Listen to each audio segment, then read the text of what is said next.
প্রিয় শিক্ষার্থীবৃন্দ, আশা করি আল্লাহর রহমতে তোমরা সবাই ভালো আছো এবং করোনা সংক্রান্ত স্বাস্থ্যবিধি মেনে চলছো। আজকে আমরা ব্যাংক ব্যবস্থাপনা কোর্সের অধ্যায় 1 অর্থাৎ বাণিজ্যিক ব্যাংক ব্যবস্থার কাঠামো এই অধ্যায়টি নিয়ে আলোচনা করব। আমরা এর আগে প্রথম ক্লাসে এই অধ্যায়ের প্রাথমিক কিছু টপিক নিয়ে আলোচনা করেছি। আজকে এরপরে যে টপিকগুলো গুরুত্বপূর্ণ কিছু টপিকগুলো নিয়ে আলোচনা করব। তাহলে চলো শুরু করা যাক। আমরা আজকে প্রথমে যে টপিকটি নিয়ে আলোচনা করব সেটি হচ্ছে আধুনিক ব্যাংকের মূলনীতি। আচ্ছা,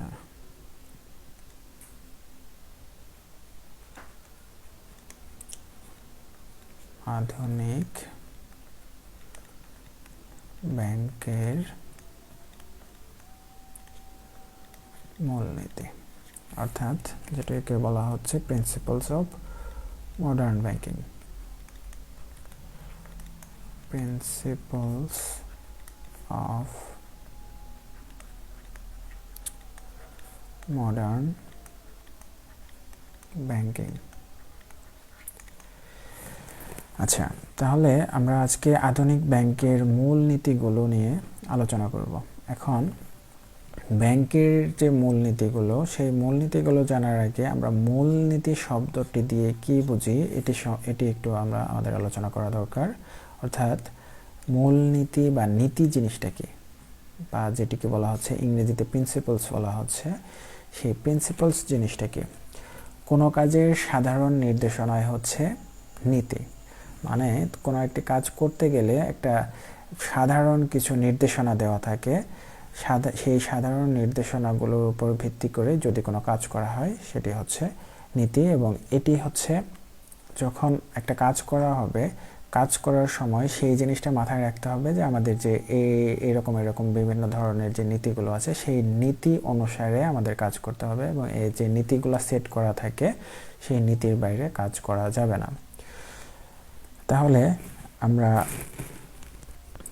যদি এই নীতি যেগুলো থাকবে সেই নীতি অনুসারে যদি আমরা কাজ করতে পারি তাহলে কাজটা অনেক সহজে এবং সফলভাবে করা সম্ভব। আর ব্যাংকের ক্ষেত্রে বা ব্যাংক যারা পরিচালনা করে তাদের জন্যও কিছু মূলনীতি আছে, সেই মূলনীতিগুলো মাথায় রেখে ব্যাংকিং কার্যক্রম পরিচালনা করা হয়। এখন আমরা সেই মূলনীতিগুলো নিয়ে আলোচনা করব।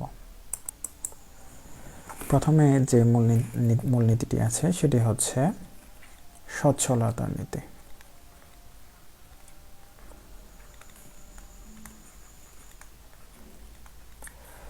সচ্ছলতার নীতি, সচ্ছলতা বলতে আমরা কি বুঝি? সচ্ছলতার সংজ্ঞাটা আমাদের অক্সফোর্ড ডিকশনারি অফ বিজনেসে বলা হয়েছে সলভেন্সি। সচ্ছলতার ইংরেজি হচ্ছে সলভেন্সি, অর্থাৎ solvency means the amount by which the assets of a bank exceeds its liabilities. অর্থাৎ একটা ব্যাংকের সম্পদ তার দায়ের থেকে যত পরিমাণ বেশি হবে তখন সেই ব্যাংকের সলভেন্সি আছে বলে ধরা হবে। অর্থাৎ সহজ কথায় দায়ের যে সম্পদ যে পরিমাণ বেশি হবে সেটাই হবে ওই ব্যাংকের জন্য সলভেন্সি বা সচ্ছলতা।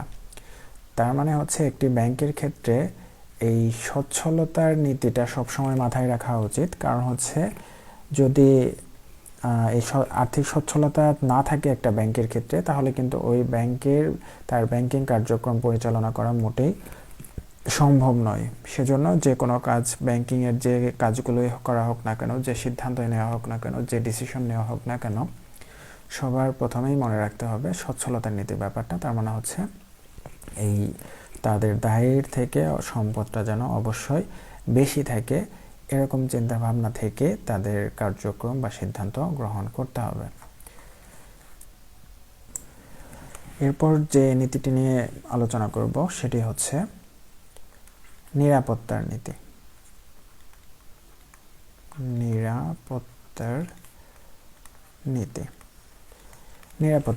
নিরাপত্তার নীতি জিনিসটা কি? ব্যাংক ধার করা অর্থের ধারক, অর্থাৎ অন্যের অর্থ দিয়ে ব্যাংক বিজনেস করে। সুতরাং অন্যের অর্থ নিয়ে যেহেতু ব্যাংক বিজনেস করে, সেহেতু অবশ্যই যার অর্থটা নেওয়া হয়েছে সেই অর্থের নিরাপত্তার কথা ব্যাংকের সবার আগে মাথায় রাখতে হবে। সেই যে অর্থটা নেওয়া হয়েছে, জমা করা হয়েছে বা আমানত হিসেবে রাখা হয়েছে, সেই আমানতটার অবশ্যই নিরাপত্তা বিধান করতে হবে, এরকম একটা নীতি তাদের সব সময় থাকে।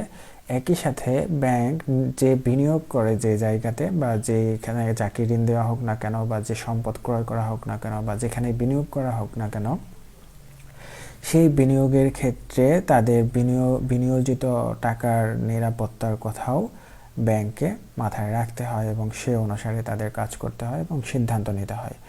এই নিরাপত্তার নীতি যদি ব্যাংক গ্রহণ করতে না পারে, তাহলে ব্যাংকের সামর্থ্য কমে যাবে বা ব্যাংক তার সফলতা অর্জন করতে পারবে না। ধীরে ধীরে ব্যাংকটি লাভজনক অবস্থায় থেকে ক্ষতির অবস্থায় চলে যাবে।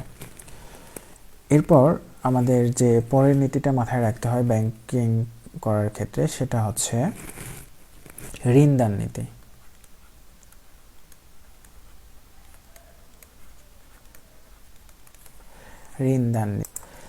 ঋণদান নীতির কথাটা হচ্ছে ব্যাংকের মূল কাজটা হচ্ছে আমানত সংগ্রহ করবে, সেটি আবার অন্যজনকে ঋণ হিসাবে প্রদান করবে। এখন যত্রতত্রভাবে ব্যাংক ঋণ দিতে পারবে না। যত্রতত্রভাবে যখন ইচ্ছা যাকে ইচ্ছা তাকে ঋণ দিয়ে দিল, পরবর্তীতে দেখা গেল সেই ঋণের টাকাটা আর ফেরত নেওয়া গেল না বা সেই ঋণ টাকাটা আর আদায় করা গেল না, সেক্ষেত্রে কিন্তু ব্যাংকটা লস করে ফেলবে বা ক্ষতির অবস্থায় চলে যাবে। সুতরাং ব্যাংক কাকে লোন দিচ্ছে, সেই লোন বা সেই ঋণটা আবার ঠিকমতো সময় মতো ফেরত নিতে পারবে কিনা, সেই বিষয়টাও তার মাথায় রাখতে হবে। এই সব বিষয়গুলো মাথায় রেখেই ব্যাংক তার ঋণদানের কাজটি করে থাকবে। এটি আরেকটি গুরুত্বপূর্ণ নীতি, সেটা হচ্ছে সুষ্ঠু বিনিয়োগ নীতি।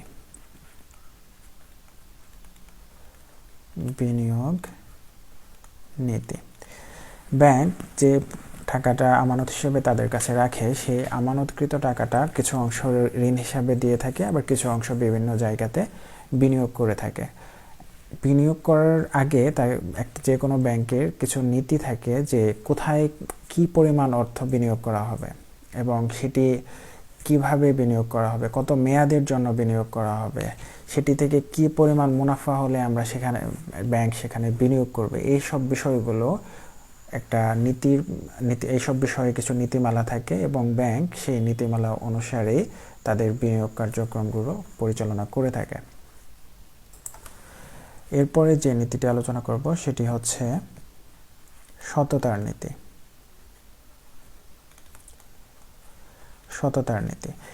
যে কোনো ব্যাংক তার কার্যক্রম সঠিকভাবে যদি করতে চায় কিংবা গ্রাহকদের কাছে যদি বিশ্বস্ত হতে হয়, তাহলে সেই ব্যাংকের কর্মচারী থেকে শুরু করে কর্মচারী এবং উচ্চপদস্থ কর্মকর্তা সবাইকে সততার নীতিটি অবলম্বন করতে হয়। কারণ হচ্ছে কোনো একটি ব্যাংক সম্পর্কে বা সেই ব্যাংকের কর্মচারী সম্পর্কে যদি কোনো নেতিবাচক খবর থাকে বা নেতিবাচক কোনো ঘটনা ঘটে থাকে, তাহলে কিন্তু সেই ব্যাংকের প্রতি সাধারণ মানুষের বা গ্রাহকের আস্থাটা কমে যাবে। আর যদি আস্থা কমে যায়, গ্রাহকের আস্থাটা যদি ওই ব্যাংকের প্রতি কমে যায় বা আস্থাটা যদি আর না থাকে, তাহলে কিন্তু ওই ব্যাংক তাদের কার্যক্রম পরিচালনা করা খুবই কঠিন হয়ে যাবে এবং আস্তে আস্তে ব্যাংকটি দেখা যাবে লাভজনক অবস্থায় থেকে ক্ষতির অবস্থায় চলে যাবে।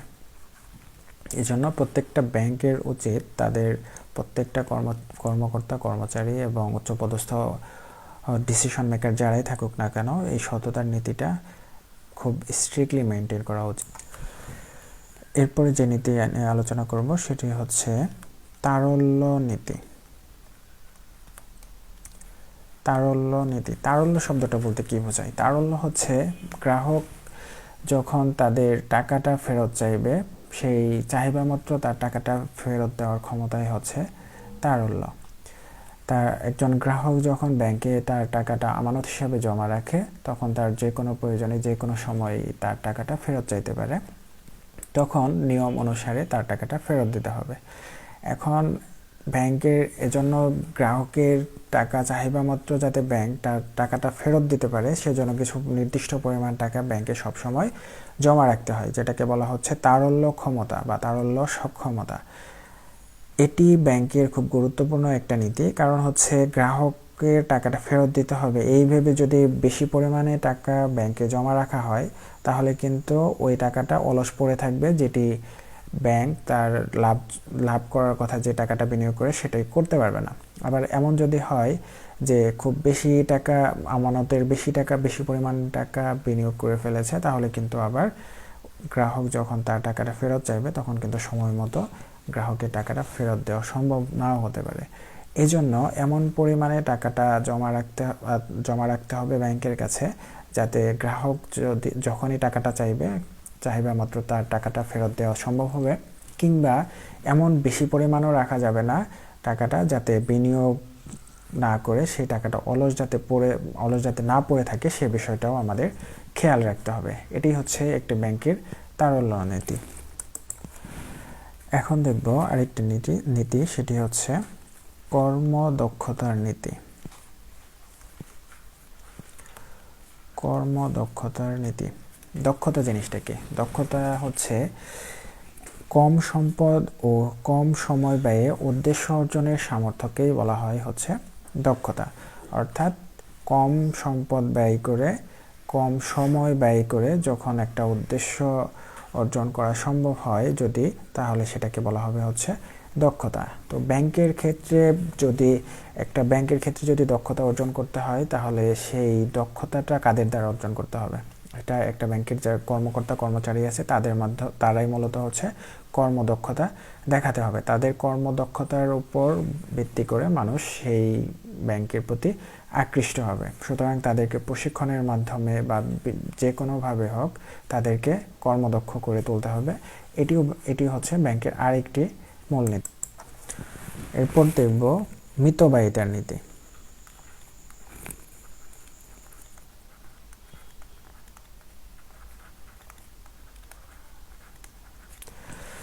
মিতব্যয়িতার নীতি অনুসরণ করা ব্যাংকের জন্য খুবই গুরুত্বপূর্ণ, কারণ হচ্ছে একটি ব্যাংক যদি তাদের সামর্থ্যের বাইরে খরচ করতে থাকে তাহলে কিন্তু একটা পর্যায়ে যে ওই ব্যাংক তার কার্যক্রম পরিচালনা করা খুব কষ্টকর ব্যাপার হয়ে দাঁড়াবে।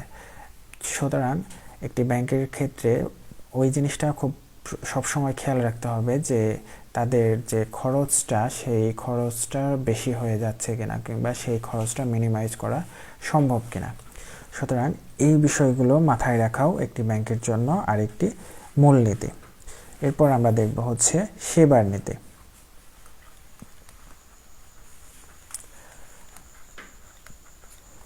সেবার নীতি, একটি ব্যাংকের সফলতা নির্ভর করে তার গ্রাহক সন্তুষ্টির উপর। গ্রাহকরা যদি সন্তুষ্ট থাকে তাহলে প্রতিনিয়ত নতুন নতুন গ্রাহক তৈরি হবে। আর এই গ্রাহক তৈরি করা সম্ভব উত্তম সেবা বা সর্বোত্তম সেবা প্রদান করার মাধ্যমে। ওই ব্যাংক সবসময় তার কার্যক্রমের মাধ্যমে খুব দ্রুত যাতে তাদের গ্রাহকদের সার্ভিস দিতে পারে সে বিষয় মাথায় রাখতে হবে। ভালো সেবা দান করার মাধ্যমেই একটি ব্যাংক প্রতিযোগিতায় টিকে থাকতে পারবে। এই ব্যাংকিং সেক্টরে যে প্রতিযোগিতা আছে সেই প্রতিযোগিতায় যদি টিকে থাকতে হয় তাহলে অবশ্যই অন্য ব্যাংকের চেয়ে আরেকটি ব্যাংক সেবার দিক থেকে এগিয়ে থাকতে হবে, তবেই সেই ব্যাংক প্রতিযোগিতায় টিকে থাকতে পারবে। এরপর দেখব অবস্থান নীতি।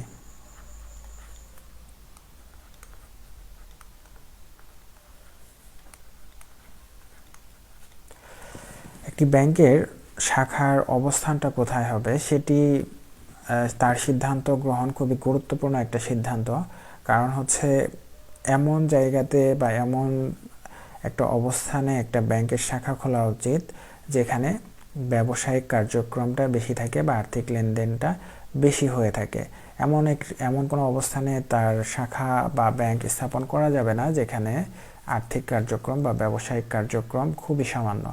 তো ব্যবসায়িক কার্যক্রম নাই বা খুবই সামান্য এমন জায়গাতে যদি ব্যাংকটির শাখা তৈরি করা হয় বা শাখা স্থাপন করা হয় তাহলে কিন্তু সেই ব্যাংক শুধু তার কর্মকর্তা কর্মচারী বা আনুষঙ্গিক ব্যয়ের পেছনে আনুষঙ্গিক ব্যয় হবে, কিন্তু তার মুনাফা যেটি হওয়ার কথা সেই মুনাফাটা হবে না। সুতরাং ব্যাংকের শাখা স্থাপনের ক্ষেত্রে অবস্থানের নীতি অবশ্যই ঠিক করে বা অবস্থানের নীতি চিন্তা করে করতে হবে।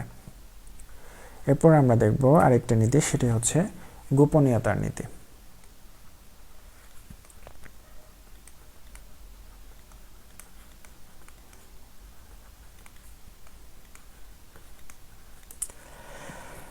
গ্রাহকদের যে কোনো তথ্য ব্যাংক গোপন রাখবে, এটাই স্বাভাবিক, এবং ব্যাংক অন্য কাউকে, একজন গ্রাহকের তথ্য অন্য কোনো ব্যক্তিকে দিবে না, এটাই একটি ব্যাংকের গোপনীয়তার নীতি। সুতরাং একজন গ্রাহকের যত তথ্য আছে সেই তথ্য গোপন করে রাখাই একটি ব্যাংকে তার গোপনীয়তার নীতির মধ্যে আলোচিত হয়ে থাকে। এরপর আমরা যে নীতিটা দেখব সেটি হচ্ছে প্রচার নীতি।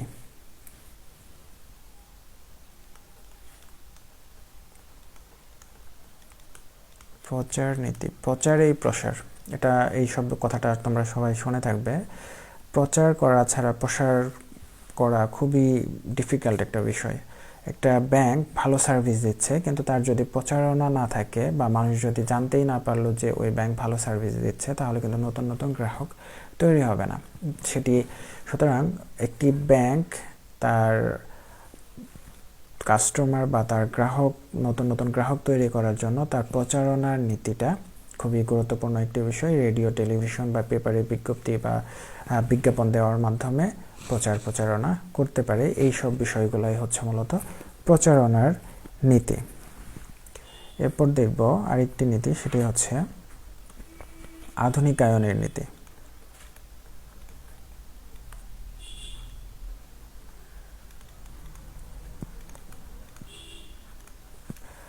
প্রতিনিয়ত আমাদের ব্যবসা বাণিজ্য ধরন চেঞ্জ হচ্ছে, আর বিজ্ঞান প্রযুক্তি চেঞ্জ হচ্ছে।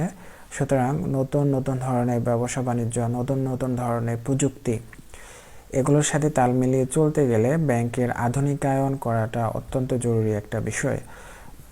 প্রতিনিয়ত গ্রাহকরা নতুন নতুন সার্ভিস পেতে চায়, দ্রুত সার্ভিস পেতে চায়, আরও বেটার সার্ভিস পেতে চায়।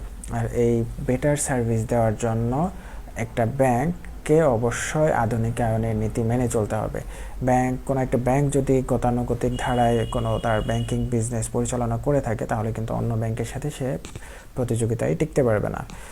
ওই ব্যাংকে প্রতিযোগিতায় টিকতে গেলে অবশ্যই নতুন ধরনের যে প্রযুক্তি সেটি অ্যাডাপ্ট করতে হবে, নতুন ধরনের প্রযুক্তি নিতে হবে।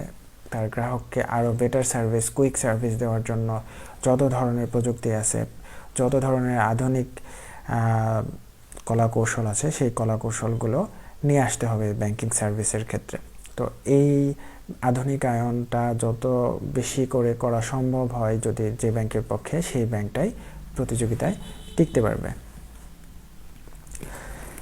এরপর যে নীতিটা দেখব সেটি হচ্ছে সুনামের নীতি।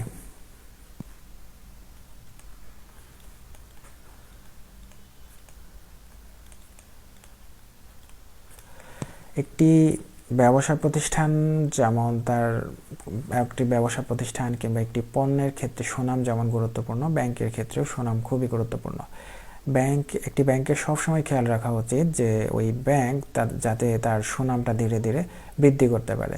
সবসময় তাদের কার্যক্রমের মাধ্যমে হোক, তাদের বেটার সার্ভিসের মাধ্যমে হোক, কিংবা তাদের বিভিন্ন সামাজিক কার্যক্রমের মাধ্যমে হোক, তাদের সুনামটা বৃদ্ধি করার নীতিটা অবলম্বন করতে হয়। আর একটি ব্যাংকের যত সুনাম বৃদ্ধি পাবে, তার নতুন নতুন গ্রাহক তৈরি হবে এবং ব্যাংকটি তাদের যে মূল লক্ষ্য মুনাফা অর্জন করা, সেটি অর্জন করতে সক্ষম হবে। তো এই বিষয়গুলোই মূলত হচ্ছে একটি আধুনিক ব্যাংকের মূলনীতি, এবং এই বিষয়গুলো মাথায় রেখে ব্যাংকিং কার্যক্রমগুলো পরিচালনা করা হয়ে থাকে। এবং এই মূলনীতিগুলো যে ব্যাংক যত বেশি ভালোভাবে মেনে চলতে পারবে বা মূলনীতি অনুসারে যত বেশি কাজ করতে পারবে, সেই ব্যাংকের প্রফিট করার সক্ষমতা তত বৃদ্ধি পাবে এবং তত বেশি এগিয়ে থাকবে প্রতিযোগিতায়। তো আশা করি আধুনিক ব্যাংকের মূলনীতি যেগুলো আছে বা প্রিন্সিপালস অফ মডার্ন ব্যাংকিং, সেটি সম্পর্কে তোমরা ক্লিয়ার কনসেপ্ট পেয়েছ। প্রিয় শিক্ষার্থীবৃন্দ, আজকে আমাদের ক্লাস এ পর্যন্তই থাকবে। আমরা পরবর্তী ক্লাসে ইনশাআল্লাহ এর বাকি যে টপিকগুলো আছে সেই টপিকগুলো নিয়ে আলোচনা করব। সে পর্যন্ত তোমরা ভালো থাকো। ধন্যবাদ সবাইকে। আল্লাহ হাফেজ।